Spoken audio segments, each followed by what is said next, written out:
this is Sherry, and I have the pleasure of having Jim Willie from the Golden Jackass with me to do a fast interview, and I really appreciate him doing this at the last minute. And it's about Obama introducing and talking about through executive action his MyRA, which is the government-controlled IRAs and retirement plans, so it's equality for all. And Jim has some information on this, which I believe is important. And so he's doing this fast discussion with me. Hey, Jim, how you doing? Oh, doing fine. I guess you're all freezing up there, and in Costa Rica, we're not. We got 4 inches of snow here in Knoxville, Tennessee. It's amazing. Hey, Well, it's really chilly here. I need to tell you, it's really chilly. It's getting in the low 70s. oh gosh, I feel bad for you. Hey, Jim, I'm sure you're familiar with Obama's plan. I'm just going to call it Obama Retire, just like the Obamacare. It's a propaganda and rhetoric that was talked about pre-Obamacare and a consolidated healthcare system, and the MSM's behind this. What are your thoughts on it, and what do you know in the way of about it all? Since 2012, in the early months, we've been involved now with QE, which is a wonderful euphemism, quantitative easing. I prefer quick eradication of capital, QE, quick eradication. We were told that the QE would be temporary, but weren't we told in 2009 that the zero interest rate policy would be temporary? Yeah. I'm on record in the summer of 2009 saying that the 0% would go on forever because they could never raise it. They'd wreck the system.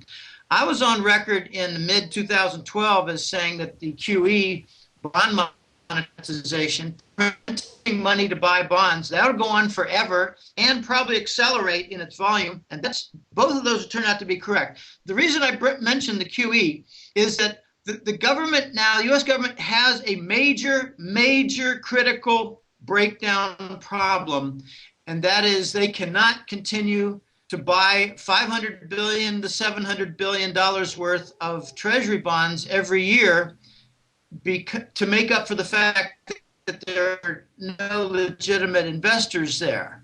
The auctions are empty rooms. Right. So you've got a dependence on the Weimar printing press, Sherry, and you need to find other sources of money. And you know, like rats eyeing a food source on a table, they're looking at the pension funds, and they're large pension funds. So if they could somehow lock in, let's just say a couple $100 billion a year in forced investment into pension funds, from pension funds into U.S. Treasuries, that would really alleviate some of the problems. I don't think they're going to be able to find $1 trillion a year. I don't believe the QE volume numbers, by the way. You can look at a lot of different indications. Like, here's one of the glaring ones. The Belgium Central Bank just had an increase in their treasury bond holdings of greater than the increase from Japan. Well, Belgium's kind of the home to the Euro Central Bank, or at least some of their offices. So they're doing some backdoor QE. And then there's another one, the reverse repo. Repo is where it's a window where investors say, well, I've got a treasury bill and I need a loan for 6 days. You post collateral, you get the loan. So now the reverse repo is, well, here's the money in the window and nobody's putting collateral. That's QE by another name. So the Federal Reserve is really under a lot of pressure, and they're applying that pressure to the Department of Treasury for funding the debt, the U.S. government deficit. It's still on the order of $1 trillion a year. I'm on record in 2009 saying the $1 trillion deficit will be annual, and that's another third correct forecast on all this mess. But they got some leverage, Sherry, and it's going to be quite interesting. The leverage is, it's going to be like force by force. Oh, well, already, which I did about is already did a video about and information is that with from my understanding, the government employees Therefore, 1Ks are already being switched to 100% government bonds from where the individuals allocated them without notice, or they're finding out at the end of the year statements. So, but to me, what Obama said last night was exactly what was being said before Obamacare. They need equality for all. And Forbes even wrote that all need to be consolidated and as one system. So what they're doing is setting it up. Um, and you mentioned to me pensions, just one pension alone. What was that? How many trillions is in the college teachers It's pension? the TIAA CREF. My father's a retired university professor in literature, and he's been a beneficiary of that since 1987. I tell him, Dad, you know what the average number of years is to collect on a pension for retirees in the United States? He said, no. I said, 3 years. So 1990 was the last year of those 3 years. So he's been going past the average now for about 23 additional years. TIAA CREF, as far as I know, a few years ago had about $2.3 trillion under management. I'd like to mention a couple of really important points. I noticed that 2 years ago, a year and a half ago, I'm quite sure it was late 2012 or so, I heard that the Senate was putting out a bill, proposing a bill. That's how they condition the public. Right. Publicity gets out there of a proposal to convert private pension funds into what they called a special U.S. Treasury bond that would have not just U.S. Treasuries, standard U.S. Treasuries, but also have some Fannie Mae, what they call agency mortgage bonds. Oh. And I don't know what the ratios would be, but I always figure, well, probably about 80% Treasuries, 20% Fannie Mae toxic paper. Mortgage bonds. So they come out with this conditioning story so the public can say, oh, yeah, I heard about that. Then 6 months later, oh, yeah, I guess it's moving along. So when it finally comes, they hit the guinea pigs. The guinea pigs are the federal workers. They don't have a say. They can't say, hey, wait a minute, we've got a union and we don't like that. Or we are threatening to just leave and go to a different company. They don't do that. So here's the most important leverage item that they have over the private pension funds. And I'm referring to the IRAs, the 401ks, and the KIOs. KIOs are for, like a dentist working alone and, in the back hills of Illinois, or whatever. Okay, so you've got these three different funds and all kinds of individuals contributing into them. Well, their most important benefit feature is they have a tax policy where the taxable consequence is deferred. So you can say, all right, I'm putting 7% off the top, pre-tax dollars into my fund. And it might get matched. That's not the issue here. The issue is that my income is reduced by 7% for a tax deferral event. And then later, like 18 years later, 20 years, whatever, maybe you retire sooner than that, you do well. Maybe it's 8 years. When you finally do draw on it, you pay income taxes on it. So there's a deferral on the income tax. So here's the leverage. The government says, you've got an IRA fund. Let's just focus on that. And we don't really care what you've invested in. You might have IBM stock in there. We don't give a damn. But since you have taken advantage of the tax deferral, we can tell you that you continue in that tax deferral status only if you convert to Treasury bonds. And Jim, Willie, I have a question on that. You mentioned the tax deferral, but with the Congress introducing that bill and trying to get the public ready, but now with Obama last night saying it's going to be through executive action, doesn't that mean that he's just going ahead and he's doing it as, what would you call that? A kind of dictator status of no separation of government? Well, the executive decrees have been, like a parade ever since 9/11. So I don't regard the country as subjected to democracy. I haven't for quite a long time. It's a totalitarian state that masquerades with a Congress. Yeah, I'd like to point out the volumes here. Okay, obviously, an executive order, it will apply first to federal employees. Right. And remember, in the last 10 years, one of the biggest growing segments of the U.S. economy has been federal employees. Right. I'm not talking about the military. I'm just talking about agencies and bureaucrats and, inspectors and whatever. I'm going on memory, but I believe the entire size of the IRA, 401k, and KIOs is something on the order of $1.5 trillion. And I'm going on memory again. I believe the size of all the corporate managed pension funds, not private, managed, like your company one at IBM. I have one that's sitting with Hewlett Packard, believe it or not, because they kept acquiring my old company. All these different private pension funds, I believe, total something on the order of $8 to $10 trillion. And that includes the TIAA CREF, which is something like $2.5 trillion. TIAA-CREF grew markedly in the last 20 years, especially about, I think somewhere around 10 years ago, they decided not just to do the colleges and universities in the country, US, but to do also research institutes, nonprofit organizations, big think tanks and whatever, like say the Brookings Institute, which is on the tip of my tongue.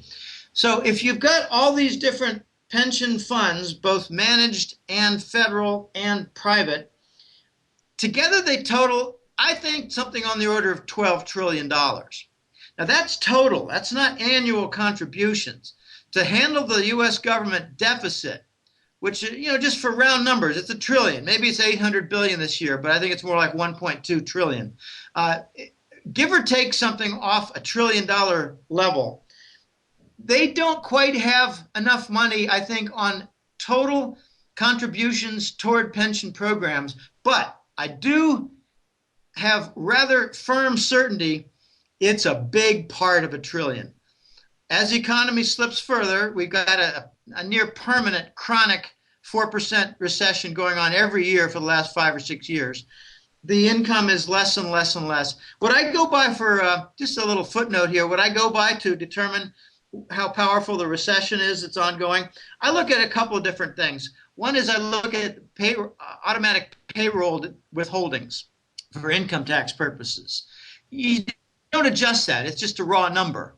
All right, well, it's down every year. Every single year it's down. I look at electricity usage because if the economy is recovering, so is electricity usage. It's not. I look at freight, miles driven by trucking. It's down every year. Every single year. So if income, electricity, and freight is down every year, you can't fool me because I ain't stupid. So each year there's less savings going on, and each year I think there's more deficit going on with the federal government. They need to find a way to force $1 trillion from pension contributions from individuals, whether they're federal workers or involved with a private pension plan or involved with a corporate managed pension plan. They need to attract $1 trillion a year and force it into treasuries. They're going to create something, they call it a special USTreasury bond that's going to have that Fannie Mae toxic component. That, I think, is going to be the first to be devaluated and written down during the debt default, which I believe has already started. And furthermore, there's so many different sides to this. If you've got a federal managed pension plan and you die, can you pass that on to your spouse? Oh, right. Oh, you know what? They're not even going, they're just literally about to steal them. I mean, they're just about to take over them. Would it really be a surprise to anybody? I mean, take a look what MF Global did. If people, I hope people really fully understand what the reading between the lines, what Obama was saying last night.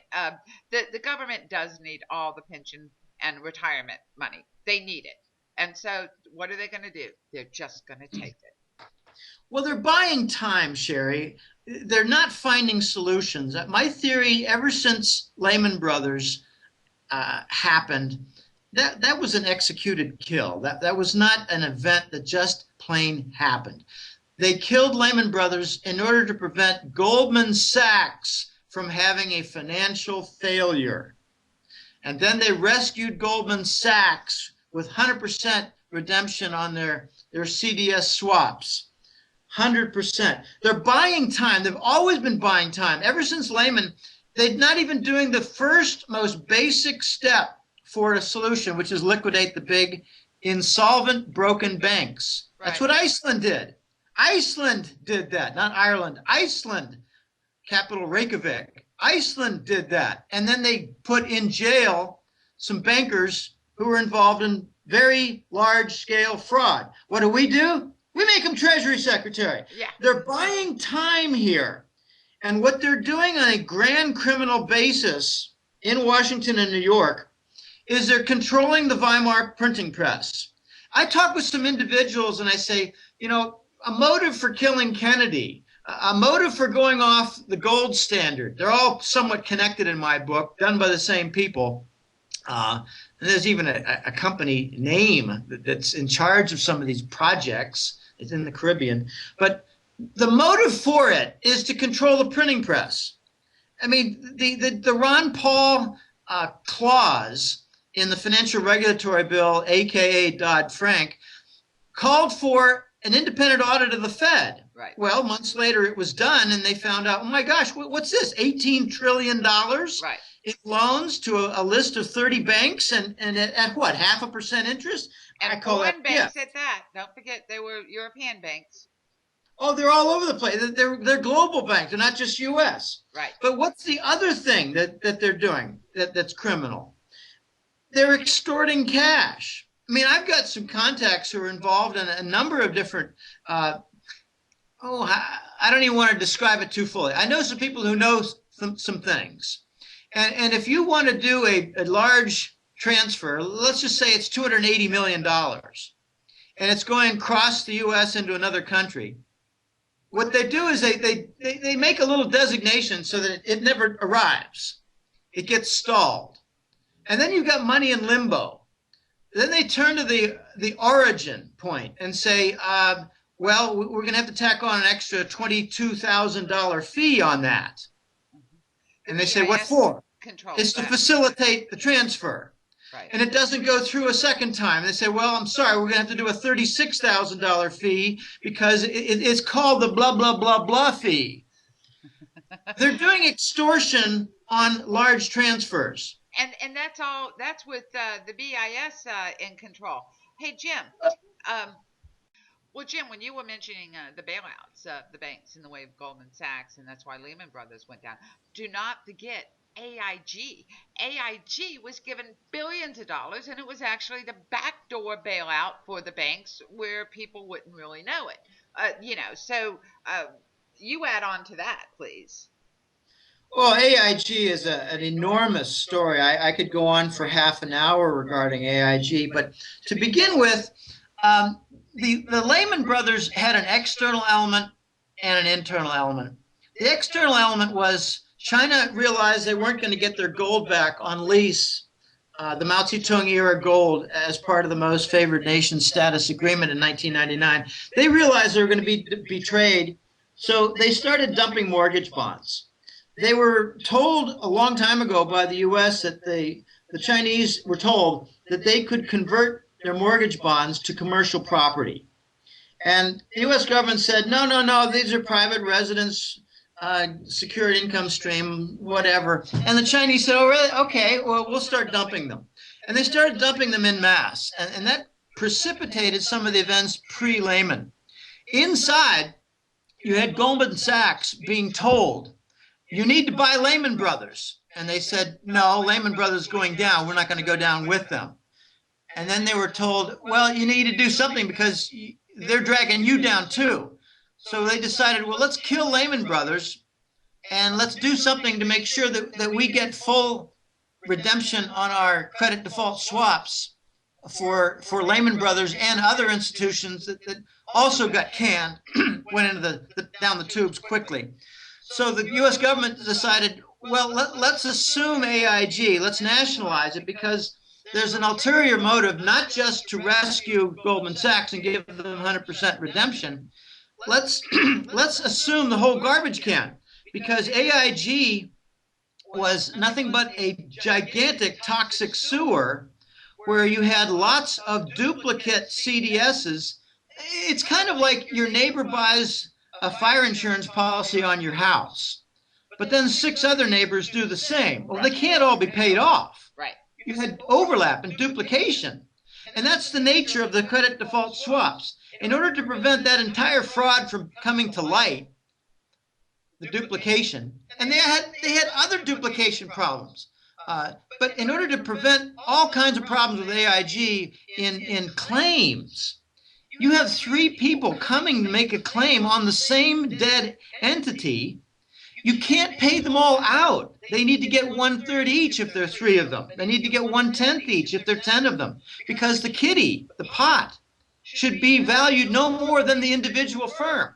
So AIG got assumed. The other duplication fraud is that they were making 2 or 3 different mortgage bonds off the same income stream. Right. Actually, it worked on individual home basis. Take a look at it at 80 different sampled homes, and you might find that half of them were involved in at least 2 other mortgage bonds secured streams. Right. So they're going wild with this crap, and the CDSs were insuring them. The companies were being duplicated in the insurance, and AIG was holding the bag. So they didn't want it to get exposed, and they nationalized it. Right. And then Fannie Mae is an entire story unto itself, with $1.5 trillion missing from the Papa Bush and Bill Clinton administrations out of the Houston office and the Little Rock, Arkansas. No, I'm sorry, the Oklahoma City office. Oklahoma City is the regional capital for that part of the country that includes Arkansas. And how do you cover that up? There was a big explosion, I seem to remember, in Oklahoma City, where some fertilizer, bullshit, took out 1/3 of the building, including structural steel, which is not chemically possible.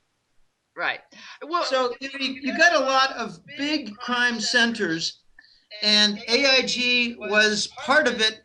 And I don't think Hank Greenberg was totally aware any more than Walt Disney was for the Langley encroachment of Disney World, where 2 children a day go missing. Right.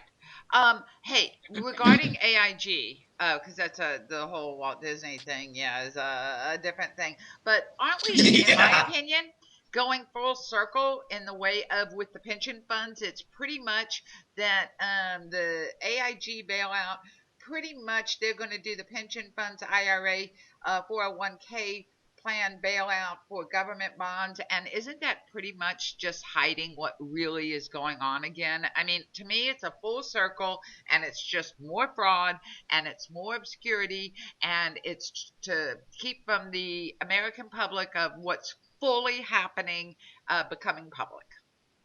Well, I think so, but I don't believe that this special USTreasury bond is going to be fraud-ridden.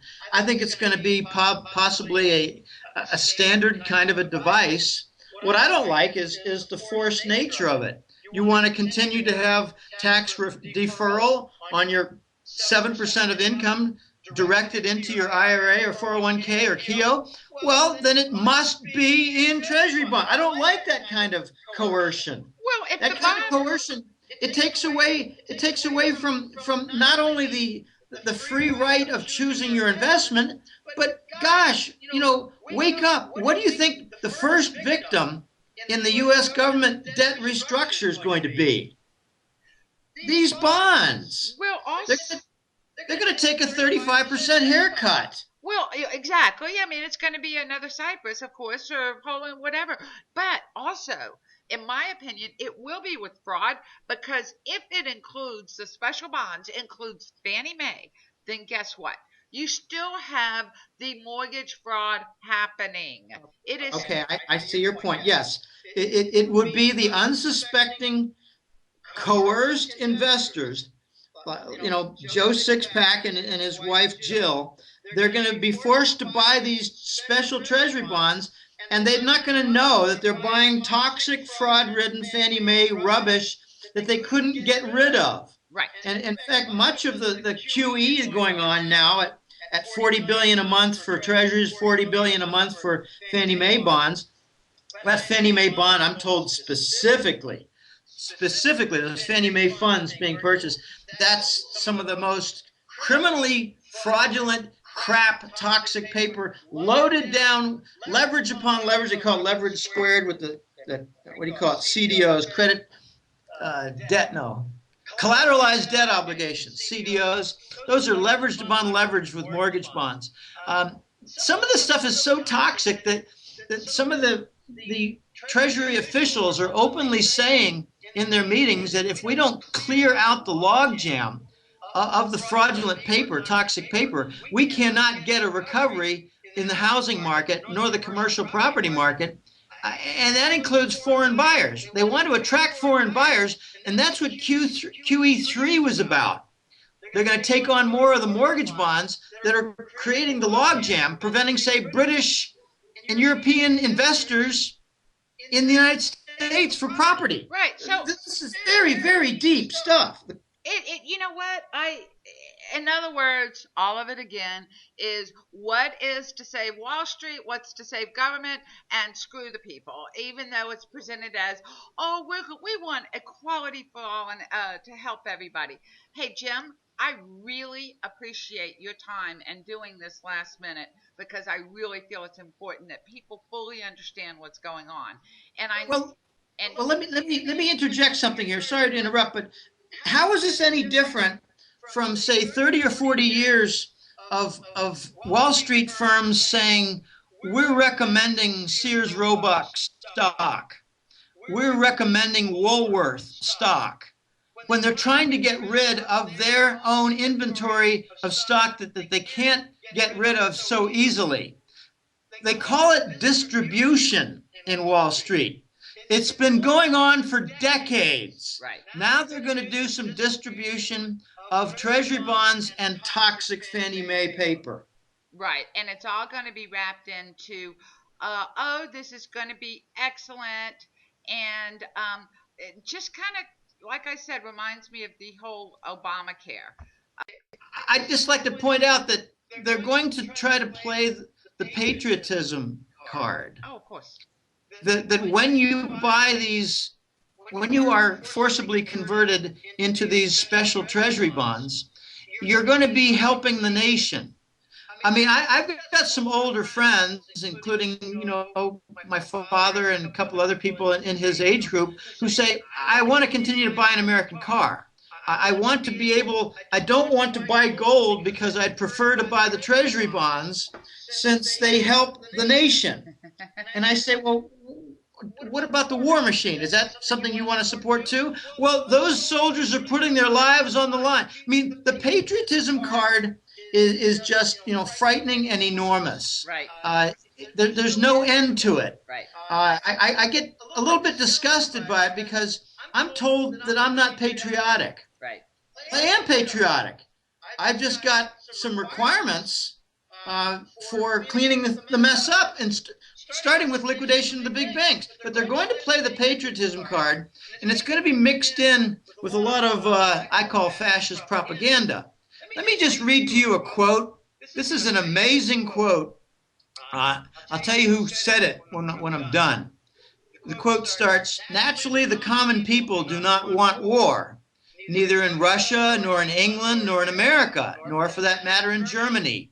That is understood. But the people can always be brought to the bidding of their leaders.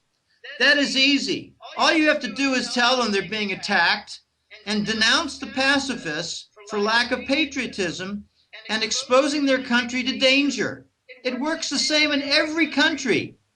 Now, you could apply that to military. You could also apply that to debt finance. Support the treasury bonds. Be patriotic. Right.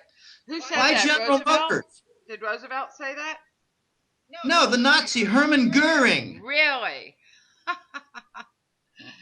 And he said it during the Nuremberg trials. Uh-huh. It's I exactly.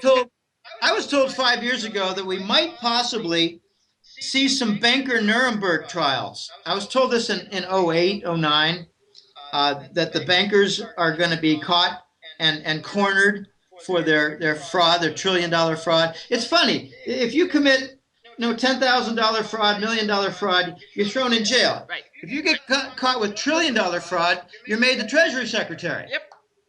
Yep. And that's the way it works with the United States. And it's very, very tragic, and it makes me sad. You know what? I It am really a does. patriot. But part of it, which is what you come on and you're doing this last minute, is one of the things. Yes, what is going on is very sad. But when more and more people wake up and the truth is put out there and people realize what's really going on and they're willing to open their eyes, then we can go from that sadness to standing up. And more you stand up, I'm standing up. There's so many truthful people out there, the Michael Riberos and so on. They stand up, and it just is going to take more and more. And Jim, I really appreciate you coming on last minute. Like I said, goldenjackass.com. I highly encourage everybody to go there. Subscribe to Jim. He has a great newsletter that really is the truth about what's really going on. It's no shading it over and so on. I mean, he gives it to you like it is, and he has a lot of sources. Jim, thank you. My pleasure being on. And I just want to have a little footnote here that, yeah, a lot of people are standing up, and some of them joined the Occupy Wall Street movement, which was treated by the FBI as a terrorist movement. So there are risks to standing up. True, but you know what? If you Got to do it. you have to do it. You have to do what's right. And the more that people do it, and the more people do it en masse, the less then can we be considered terrorist and so on. It is patriotic to stand up and stand for your country as it's meant to be. So thank you, Jim, and you have an awesome day, and we'll be talking again, I hope soon. All right, my pleasure. All right, bye-bye. Bye.